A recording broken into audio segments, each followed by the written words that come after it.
Una de las cuestiones con el tema de la desinformación, en la que a veces los fact-checkers nos quedamos como que con las ganas de entrar o de profundizar, es justamente la motivación de la desinformación. Hay alguna motivación que es muy transparente, ¿no? En tiempos electorales, sabes para qué es. Hay Ujú. desinformación de tipo económico, que también te das cuenta básicamente quién está resultando beneficiado o beneficiada de esa desinformación. Pero hay temas que por su importancia, como el tema de la migración, son cruciales que tengamos claro de dónde viene. Entonces, cuando este fondo de Discerning Disinformation se presenta como esa oportunidad para que las y los periodistas podamos buscar pues estas motivaciones, podamos seguir el rastro del dinero, de dónde vienen o de dónde se financian las desinformaciones, pues entonces decidimos postular. Y la verdad es que el tema que nos llamó fue el tema de migración, porque justamente yo siempre digo que a veces verificar información es un tema de vida y muerte. Y en el caso de las personas que migran, las personas que están en movilidad, justamente o sea, una mala información te puede llevar, en un caso, a la pérdida de tu patrimonio, pero en el peor de los casos a la pérdida de tu vida o de tus seres queridos. Ujú. Entonces nos parecía que este era un tema muy importante y luego hicimos en- a través del directorio de Sembramedia tenemos como mucha conexión con muchos medios nativos digitales en México, especialmente en este caso con Conexión Migrante. Justamente ellos son un periodismo de servicio que atiende a la comunidad migrante. Entonces dijimos, fue un poco esta cuestión de lo que te dije que necesitamos romper la burbuja, ¿no? Entonces, ellas, bueno, el equipo de Conexión Migrante está en contacto con las personas migrantes, o sea, está Ujú. en contacto directo, porque aparte tienen un centro de atención. Entonces, qué mejor que las personas migrantes nos dijeran dónde está la desinformación, qué es lo que a ellos les han dicho, qué es lo que a ellos les han vendido o prometido, y justamente a partir de ellos empezar a trabajar. Entonces, la conexión de la idea del proyecto justamente nació ahí, ¿no? Que queríamos trabajar sobre un tema que fuera muy, muy trascendente y también hacerlo a partir de las personas que lo viven. Y justamente ahí empezó la idea. Posteriormente, por ahí del mes de abril, bueno, fue digamos, mandamos la propuesta, había como 70 y tantas propuestas, nos seleccionaron en una primera fase, que estuvimos en un investigatón realizado por ACFJ, y ahí pues fuimos a ver la viabilidad de nuestra propuesta, Mm. apoyado ahí por mentores y mentoras. En nuestro caso fue Janina Cianini, y Janina nos decía, bueno, esto es un tema muy importante, pero ¿cómo? ¿Por dónde? O sea, porque además teníamos un periodo de tiempo bien breve, ¿no? Entonces, bueno, tuvimos la oportunidad de convencer al, a los financiadores de que era un buen tema y de que teníamos posibilidades de lograr un proyecto viable.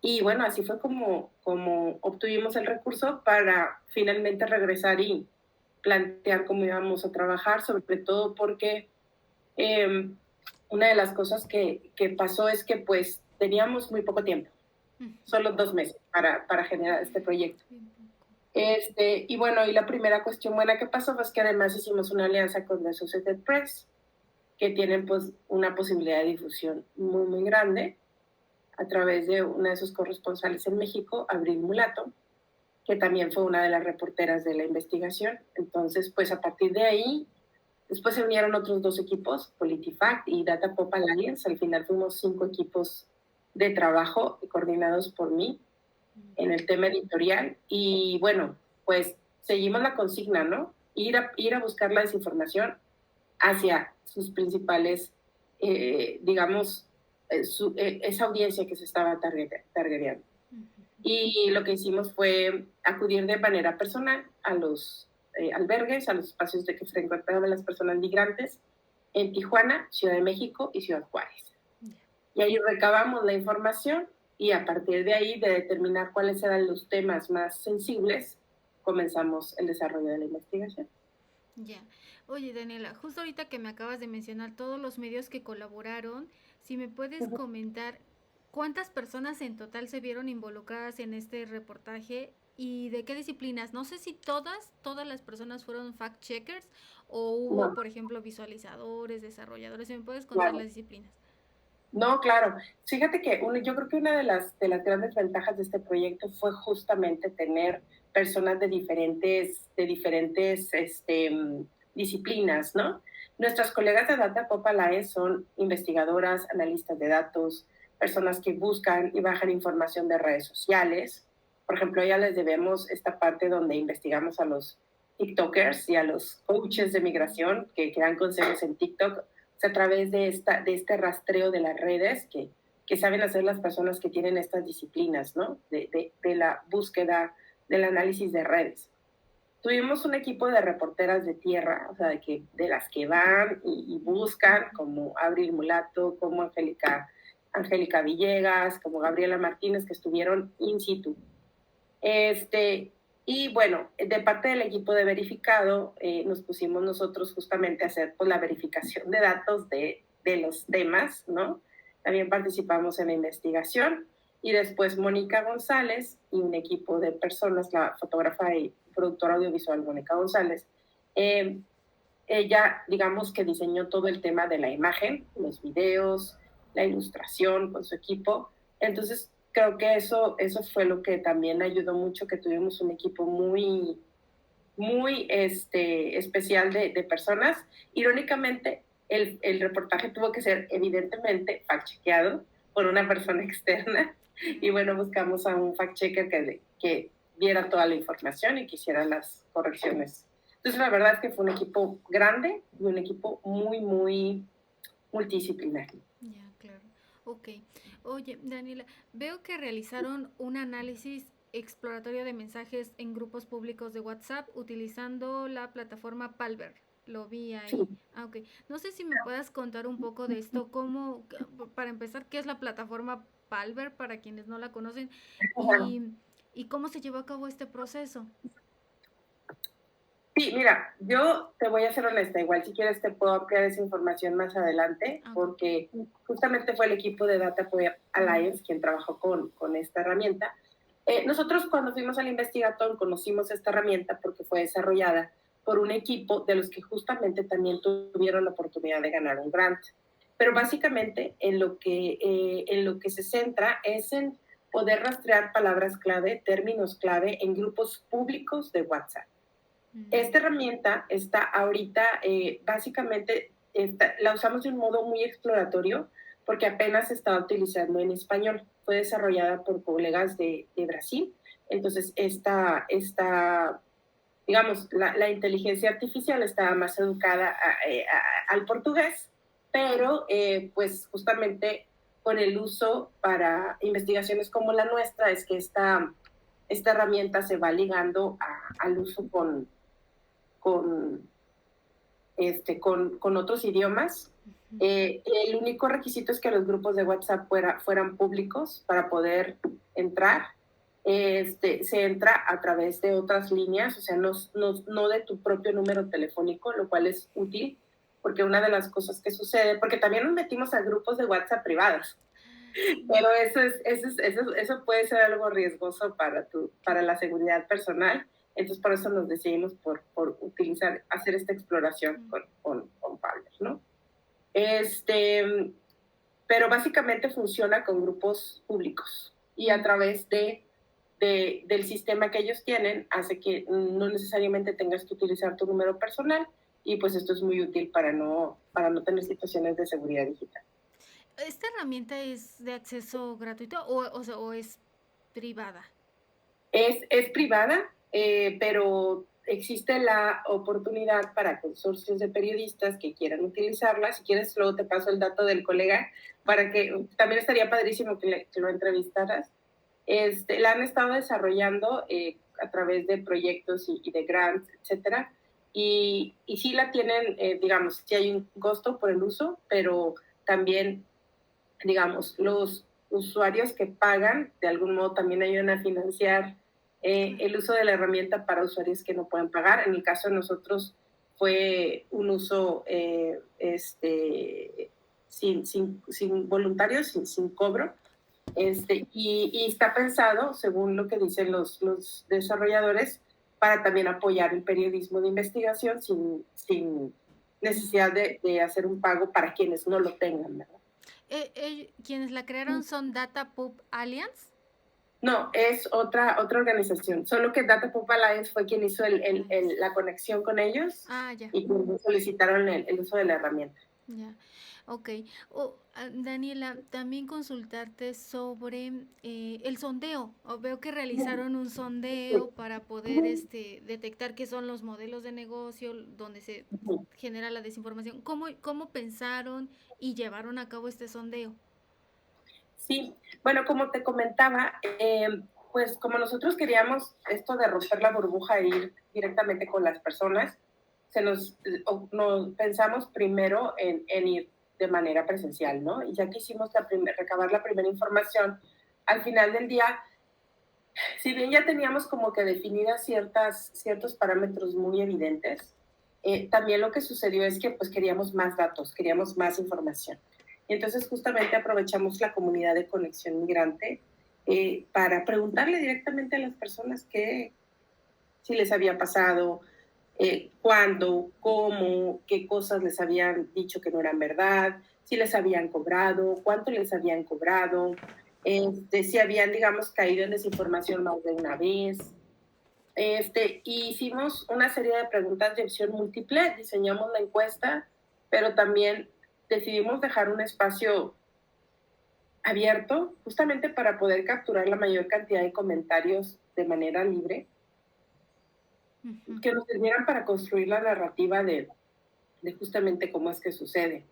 Y pues obviamente entre lo que nos dijeron las personas en las entrevistas en los albergues y lo que obtuvimos con las encuestas, pues vimos justamente que había mucha similitud, pero con las encuestas ya teníamos un volumen que nos resultaba muchísimo más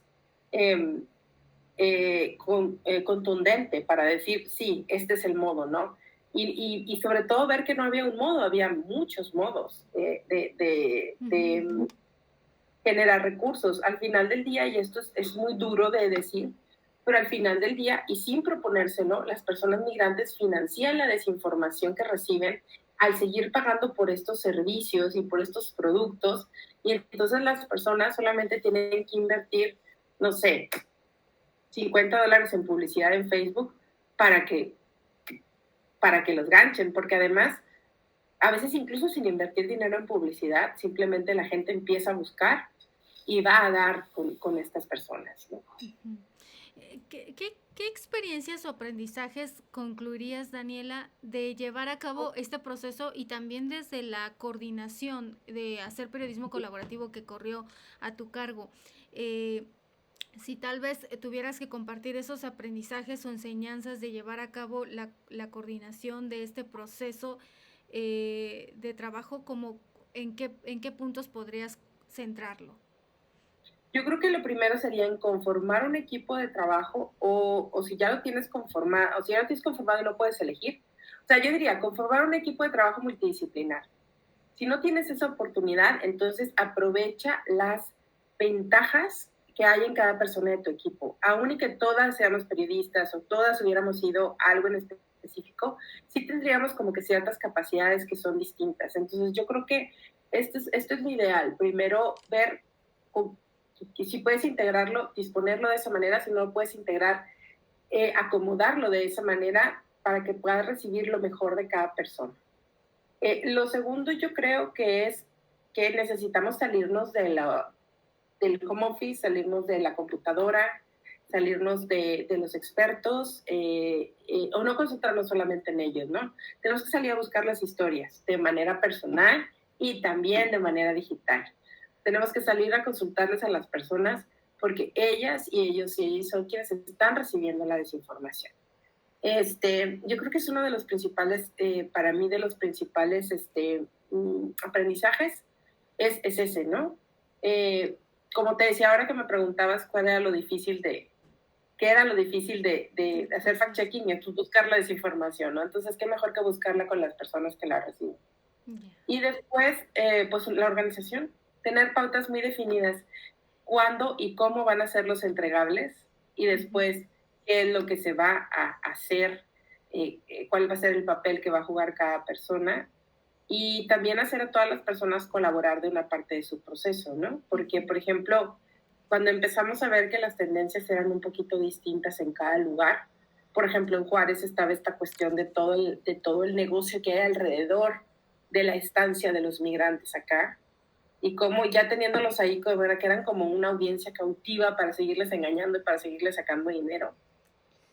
Pero no era lo mismo que se vivía, por ejemplo, en Tijuana, o lo que se vivía en Ciudad de México con las ofertas de trabajo, o al norte del país, que esa fue la parte que yo revisé también. Entonces, cada persona que estuvo en sitio, en un espacio, pues tenía primero que recoger la información, después que proponer cuál era el ángulo de su búsqueda y después justamente ver cómo resolverlo de manera audiovisual. Entonces, justamente involucrar a las personas en cada parte del proceso fue también yo creo que algo que le dio una característica especial.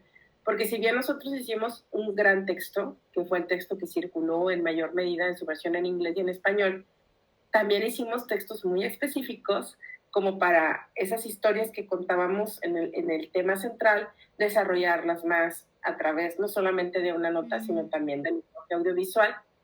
Y también nos movía mucho el poder llegar a las personas migrantes y todos nuestros videos cierran con una serie de consejos, con una serie de algo, ¿no? Nos interesaba también seguir este tema del servicio. Y creo que esa fue como que fueron los aprendizajes más importantes. Yeah. Sí, me parece clave esto que comentas de, de poder como focalizar que realmente tu audiencia, la que llegue, sea pues a quien les interesa, ¿no? Porque a veces creo que a los se olvida para quienes hacemos el periodismo. Eso me parece Sí. muy importante. Sí, vaya, no queríamos hacer, que nos encantaría ganar un premio, ¿verdad? Pero no queríamos hacer un reportaje para periodistas o para un grupo de personas que les interese el tema, ni para especialistas. Queríamos hacer un reportaje para esa audiencia en especial y creo que enfocarnos en eso nos dio bastante luz. Ya. Oye, Daniela, veo que, bueno, aquí trabajaron tanto el tema de la verificación por un lado y por otro lado periodismo migrante. Creo que ambos son como muy importantes actualmente, porque tanto la migración es como centro de noticia de hace un tiempo para acá y a nivel Latinoamérica muy fuerte. Entonces, desde tu perspectiva, ¿qué consideras falta por contar en el periodismo migrante y la verificación? Que tal vez tú digas, yo creo que aquí hay campos de oportunidad para desarrollar investigación en esto, o tal vez líneas que puedan dar seguimiento del trabajo de la trampa de la desinformación. Yo creo que lo que hay que hacer es seguir notificando sobre estos temas, ¿sabes? Una de las cuestiones es que a veces los periodistas decimos, ok, ya descubrimos los tantos modelos de negocio de la desinformación para las personas migrantes, ya está, aquí está. Sí, pero el fenómeno se va a seguir sucediendo. Las personas van a seguir buscando llegar a los Estados Unidos de Norteamérica o a Europa si están en África o en Asia. Entonces, el fenómeno migrante no desaparece. Y lo que tenemos que entender es que este tipo de periodismo se tiene que seguir haciendo. Y aunque ya lo hayas hecho una vez, lo tienes que hacer 2, 3, 4 o 10 veces. No importa, porque las personas siguen en tránsito. Hay que entender una cosa. Las personas migrantes, lo decía un estudio reciente de la OIM, viajan con su teléfono en la mano y es una de las cosas que llevan, es su herramienta. Por aquí los guían, por aquí la gente que los estafa les va diciendo, ya llegaste a este punto, vas a ver a tal persona y le vas a dar $20 y te va a llevar acá y luego ahí te vas a topar con otra persona. Entonces ellos van navegando con esto en la mano.